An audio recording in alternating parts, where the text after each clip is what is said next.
everybody, and welcome to another episode of Standing Out, a show about sales, marketing, and leadership. I'm your host, Trey Griggs, founder and chief encouragement officer at Beta Consulting Group. When you get a chance, check us out at betaconsultinggroup.com. We're all about transforming brands and customers into fans. So check out what we're doing there. We'd love to talk to you about what you're doing on your marketing. Also want to give a shout out to our friends over at Reads Across America Radio. If you're listening on Reads Across America, thank you so much. We appreciate it.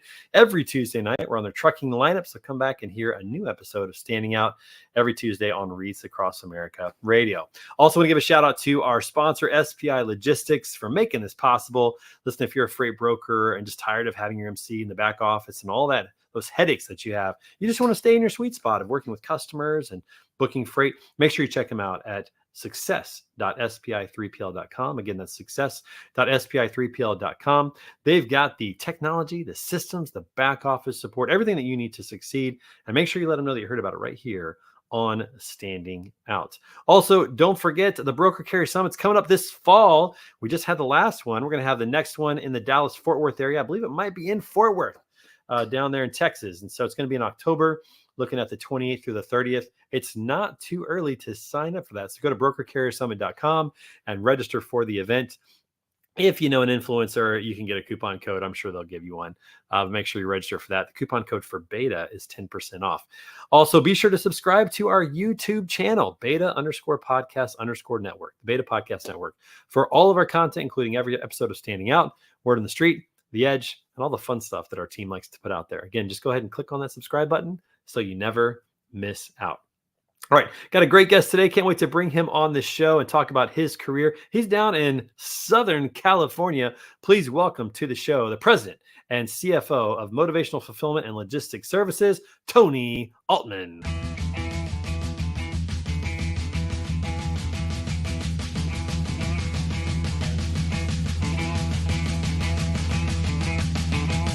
This is a good song, my friend. Nice walk-up song. Appreciate it. I feel like we need to let this play out just a little bit. This is like total Southern California vibes right here. You want a little chili pepper?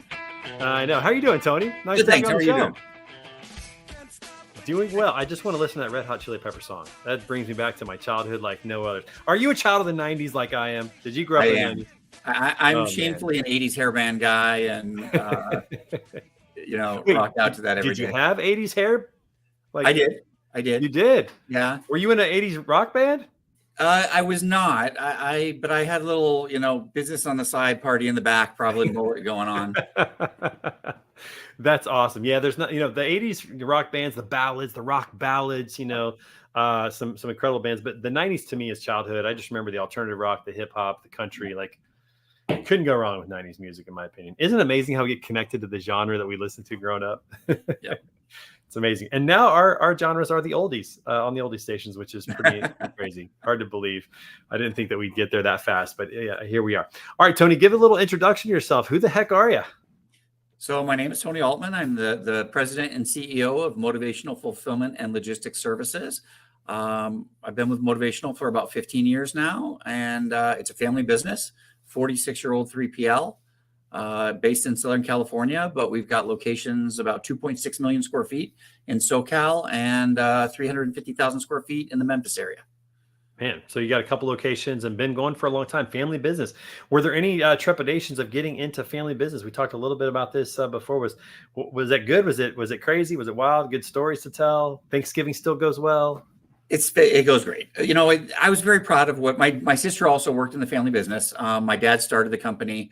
I was very proud of what they had built, but I wanted to do something on my own. So when I graduated college, went to law school, started my own civil litigation firm, did that for about 15 years, was doing that plus, business work for Motivational, burning the candle at both ends, super stressful. At 36 years old, I had a pulmonary embolism, decided it was time to change my lifestyle a little bit. And so I had to cut one of the two things out of my life. It was either end my law career or end my work with Motivational. And I decided that, I want to go work with my family and see my dad and my sister every day and spend more time with them. And it was a little bit nerve-wracking when I started. It was either going to be the best decision I made or the worst. But it turned out to be the best. And it's amazing how an event like that can kind of put things in perspective a little bit differently. And that's pretty young to have an event like that happen. I'm sure that was kind of stood you up straight and said, wait, what are we doing here? Yeah, What's very happening here? So that's pretty wild. Well, before we get into any more about that, we're so happy to have you on the show today. We want to give you a little piece of swag to say thank you. Are you a coffee drinker or a water bottle kind of guy? Which one would you prefer? A water bottle, please. I've never had a cup of coffee in my life. What? You know what? I have never had a cup of coffee in my life either. And I never run into anybody else that has the same story. You've never, that's amazing. I always say I don't want it to stunt my growth. And I did turn out to be 6'7", so it seems to have worked. You're 6'7"? Okay, well then we need to change. I guess I need to put myself lower on that because I'm only 5'8". So if we were actually, now I am a Diet Coke addict, so I call it the liquid crack. Me too. I like Diet Coke. I like Diet Coke with grenadine and a few cherries, a little Roy Rogers. That's my drink.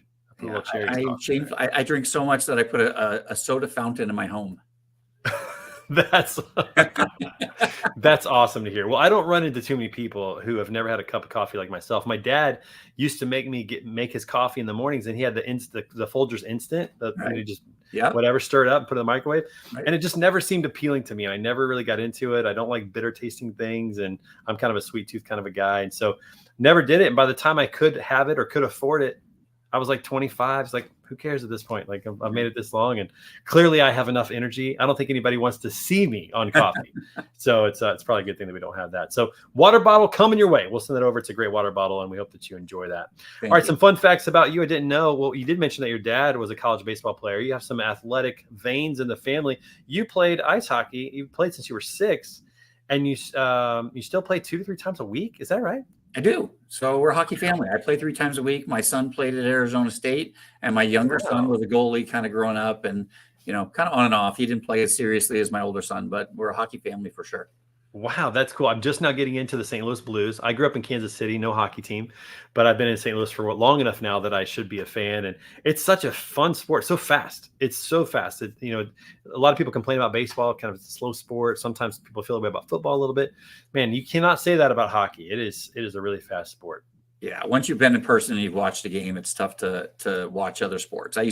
My son used to play both baseball and hockey, and we'd be at hockey in the morning, and then we go watch baseball right after that, and it was a tough transition. I'm sure it was. But so you played. You're 6'7". You say, like, it's amazing to me how big some of the hockey players are that just float around the ice. Like, they're so skilled, so coordinated. You don't see that in a lot of other sports where guys that with that kind of height have that kind of just skill and finesse and agility. It's pretty impressive. It's just a great way for me to kind of relieve stress and have a good time and stay in shape a little bit.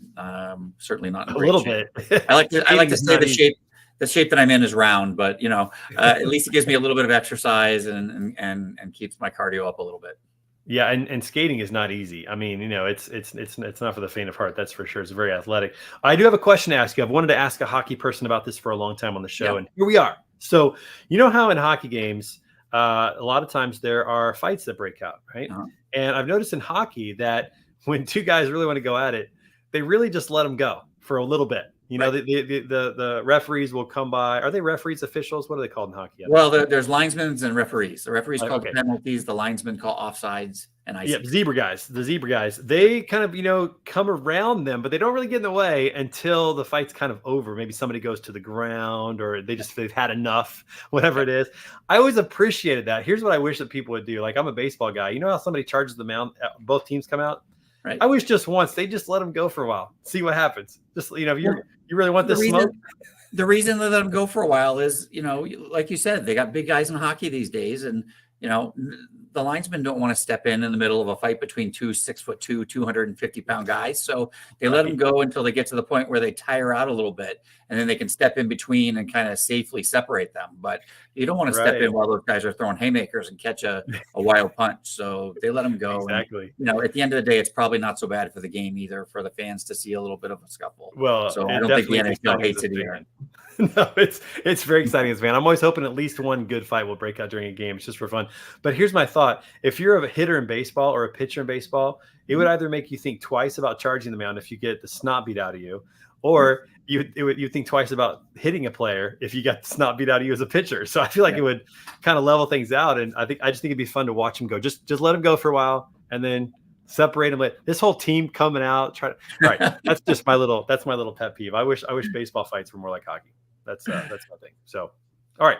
Anyways, let's talk about your career. Let's talk about kind of, what's going on, your journey, from law into logistics. Was it as, I don't want to say simple, but was it that moment where you had the health condition that just made it clear? Had you been thinking about it for a while? I mean, burning the candle both ends.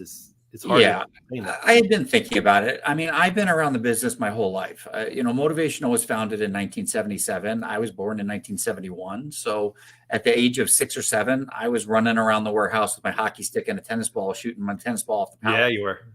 Probably when the days of OSHA were a little bit looser and you could, let kids run around the warehouse. But I've been around the business my whole life. So I kind of grew up in it. I knew some of the people that were there when I was 6 or 7 still work here today.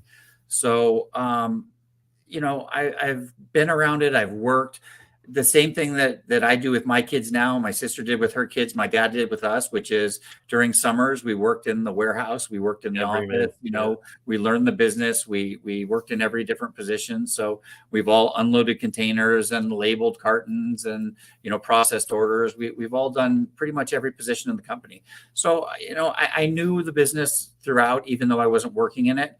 And then as a lawyer, I was reviewing all the contracts. I was helping with vendor agreements. I was, working the trade shows to help out. I was still doing a lot within the business. And like I said, it was just a lot. My practice was growing. It was just time to make a decision. And there were external factors too, like my kids and the school district they were in and wanting to get them to a better school district and other things. It just made sense. And like I said, the overriding factor is, I could stay in the law and continue, being in a super high stressful situation, or I could go to work every day and see my dad and my sister and a lot of the people that I grew up with and, help customers to develop their businesses. And that just seemed like a much better path for me. What kind of law were you practicing before that? Were you litigating? Were you civil litigation? Yeah. Yeah. So you were in court, you were researching, you were like what I call the real law. I've got a friend who's a patent lawyer, and it sounds like it's pretty easy. Patent law. Look, there were certain aspects of the law I loved. I loved being in court. I loved the research and writing, but there were parts of it that were rough. I was dealing with people that were willing to do things that weren't super ethical. And I was the one acting ethically, but I couldn't sleep at night, having to deal with these people on a daily basis. So it was just causing me a ton of stress. That's an interesting thought. I'd never thought about that, about how it kind of impues their lack of ethical values to you, really, because you're having to be a part of this whole thing. Yeah. It was just stressing me out. And it got to the point where, again, I was running a successful practice. I was, we were living comfortably and happily, but I had the fork in the road and decided to go the way of the business instead of the law. Sounds like you made a good choice because you probably got a little time back and maybe a little more sanity and sleep better at night. It sounds like it might have been a good. Like I said, the time that I get to spend with my dad and my sister, I can never, that's just invaluable. I got my kids out to a better area and a better school district. I've enjoyed helping to build Motivational, the business. It's grown tremendously, in the 14, 15 years since I've been here. It's been a lot of fun. I really enjoy it. I enjoy our customers. So it really was a great choice. You might be one of the few people that came into transportation logistics full time and your life was less stressful. Most people exist to go the other way because it's a pretty stressful industry. But compared to what you were doing with law, it's probably a walk in the park at this point for you, which is exciting. Talk about you did every job in the business. You saw your dad do the job. What are some lessons you learned about leadership that have really helped you as you took over the company and are now leading it in a successful venture now? Yeah, I mean, a couple of things. First of all, my dad told us to, lead by example. Get out there and do it. Show everybody that you're willing to do it. Never ask anybody to do anything that you're not willing to do, yourself. And that's part of it. I've run the warehouse for months at a time on an overnight shift from 5 p.m. to 5 a.m. I'm a certified forklift driver. I've really worked in every area of the warehouse. And I think that, my coworkers appreciate the fact that I'm out there with them. And so, leading by example is important. Second, I've heard a lot of leaders talk about the people that work for them, which kind of makes me cringe. I don't Yes. have people Word that work for. for me. I have people that I work with. I have coworkers, Yeah. and I value those relationships, and I appreciate working with them to help, build a business and service our customers. And so, treating everybody with respect and treating everybody, on equal footing is really important. And then third, he taught us to just be a yes company is, service your customer. If your customer needs something, figure out how to deliver for them. Say yes, and then figure out how to deliver. But if you say yes, you better deliver. For the first 45 years of our business, we never had a commercial division or a salesperson.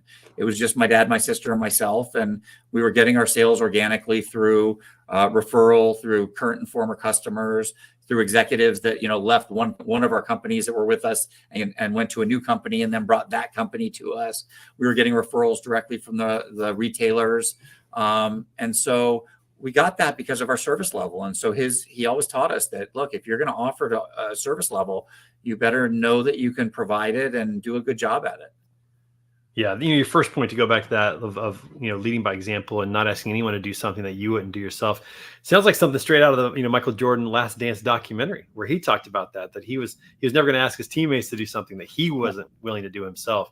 And I think people really do respect that when they don't, you're not just commanding them to do stuff, but you're doing it. I remember when I was a basketball coach, and I was young at this time, so I don't know if I could do this now, but I probably should try it. But when I was a young basketball coach, like 23, anytime our guys had to run, I ran with them. Yeah.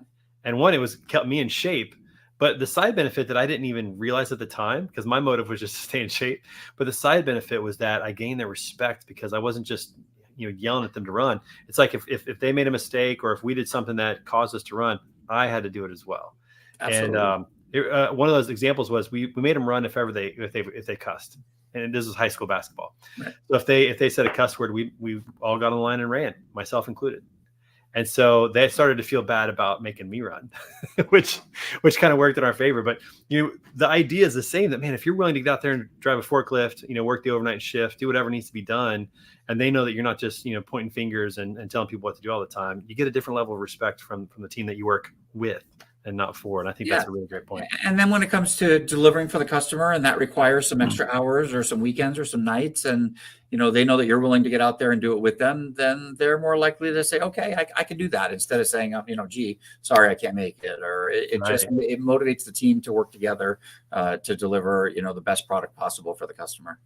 Yeah, it's huge. It's huge. And now forklift, you're certified forklift operator. Do you guys have any forklift competitions? Is there like some like Hunger Games of forklifts or something, where you go out there and you see who can stack things the fastest, or is there anything like that? No, we're not racing through the warehouse with forklifts or doing any kind of competition like that. We do have incentives for working safely, for, lack of injuries, for performance, things like that. But competition, the faster you do things, the more injuries you have, the more damages you have, things like that. So we want everybody to work efficiently. This is why I'm not in your position, because I think about stupid stuff like this. Like, this could be really fun. The motivational games, we're doing it this Saturday. Bring a helmet.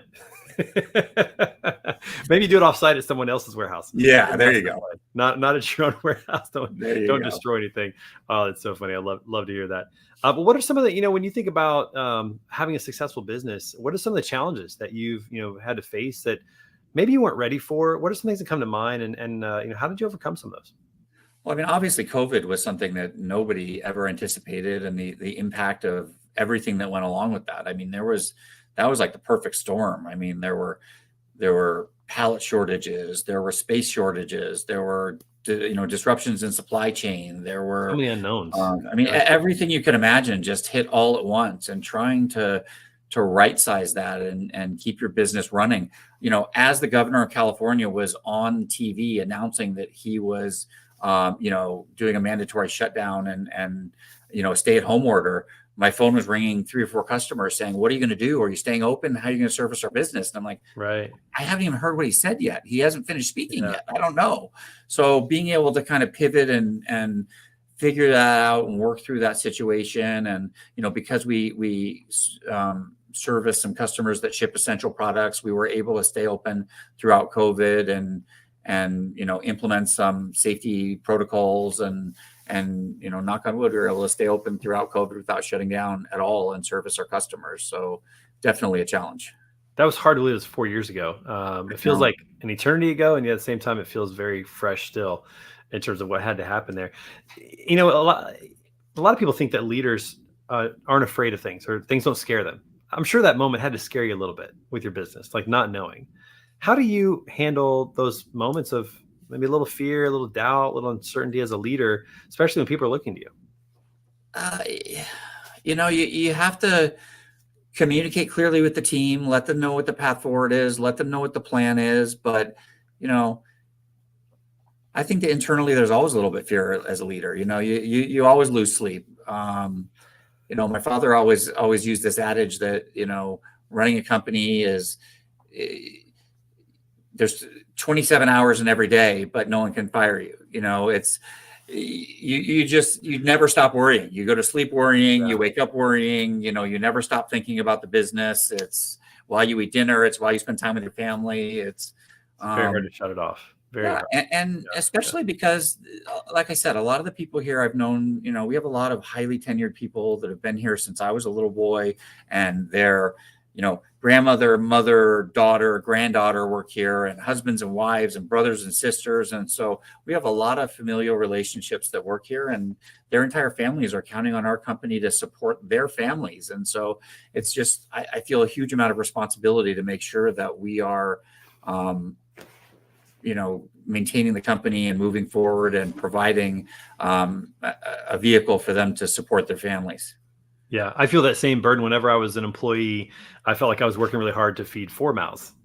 Yeah. And now as an entrepreneur, I feel like I work really hard to feed 15, 20 mouths, like the burden just goes up just a little bit more. It's one that we gladly bear because it's an opportunity to provide, great work, great service, opportunities for people. Like one of my greatest joys is providing an opportunity for our team members to excel and to learn new things and to grow and to dream a little bit, and to imagine and be creative and all those types of things, because I'm trying to provide what I always wish that somebody had done for me, like, early on in my career, instead of having to spend 10 years figuring it out on my own and not really having any direction. So it is fun to be able to provide that, but it comes with a little extra, stress and challenges. That's for sure. And you guys have something special going on. I learned this. I didn't know this, but you have, like, each of your major department heads and your warehouse supervisors have all been with the company for more than 20 years. Is that right? Yeah. So we believe exactly what you said, is providing people with opportunities to advance and to move on to better things. And so, it was. But how do you get people to stick around for 20 plus years? I mean, that's a career. I mean, that's a long time. Again, to go back to my father, who likes to tell corny jokes, he always said that either people like working here or we've ruined them so badly they can't go anyplace else. No, but he always promoted that, was, let's teach people, new things and new skills and give them an opportunity to advance, and let's promote wherever we can from within. And so all of our major, DC managers all worked here and worked at various stages, whether that was shipping or receiving or inventory, or some of them started just on a labeling line, and now they've worked their way up through the company. And now they're managing a DC. And, most of the people here in the company have been here for a long time. Yeah, I feel like that speaks volumes to a company, is the longevity of their employees, their team, and also the longevity of their customers. You look at those two things, and I think that's the telltale sign if a company's doing the right things. Yeah. And we also try to keep a good balance of work and family and home. So what we say is, look, get your work done, but if your kid has a recital or a show at school, don't miss that. That's important. That only happens, once. Don't miss it because you're here, working. So try to do what you can, get some coverage, get your work done, but by all means, go to that show and do what you can. I mean, it's important that you make it to those family events. Those things matter more down the road than they do in the moment. I've learned as a dad, like, even though it's important in the moment and you don't want to miss it, when you look back and go, I'm glad I didn't miss that. That feels so good. I'm sure that they're benefiting that. I think it was Bruce Arians, the coach of the Buccaneers, that told his staff, if they miss one of their kids' games, he's firing them. Right. Like that's a whole nother, level. A whole nother level. But the idea is sound. I mean, it's, that's what we want too. We want everybody to get out of here and coach their kids Little League and see their games and do all that kind of stuff. you don't want them to go home at the end of the night and ask them how the game went and how they did. Right, exactly. I mean, I've had to travel a few times and my kids ride horses, and making a phone call and asking how was horseback riding tonight is one of the worst feelings, as opposed to getting to be there, watching her jump, seeing things progress, and talking about it on the ride home. It's a different feel for sure. So I can definitely appreciate that. All right, Tony, we have to have a little fun on the show. We always like to do that. So we're going to play a little game here. It's a trivia game. I think it's just called Trivia.